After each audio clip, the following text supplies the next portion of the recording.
Solve చేస్తూనే దీర్ఘకాలికంగా కూడా దానికి ఒక సొల్యూషన్ తీసుకొచ్చి దాన్ని పటిష్టం చేయడానికి కార్యక్రమాలు చేస్తూ ఉంటారు. అయితే ఇక్కడ హిందూ సమ్మేళనంకి నన్ను ఇక్కడికి పిలిచింది పంచ పరివర్తన విషయం మీద మాట్లాడమని పిలిచారు.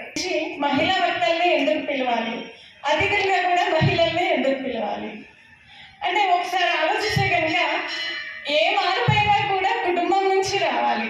కుటుంబము అంటే మళ్ళీ అక్కడ ఆడవాళ్ళే. మళ్ళీ అంటే మన ఎవరైనా కూడా అమ్మ ఒడి తొలి బడి అని చెప్పుకుంటాం కదా.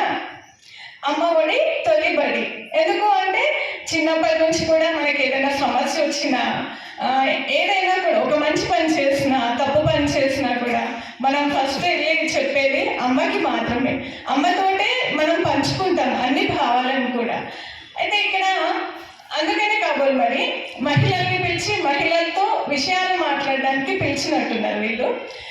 మహిళలు చెప్తే మహిళలకి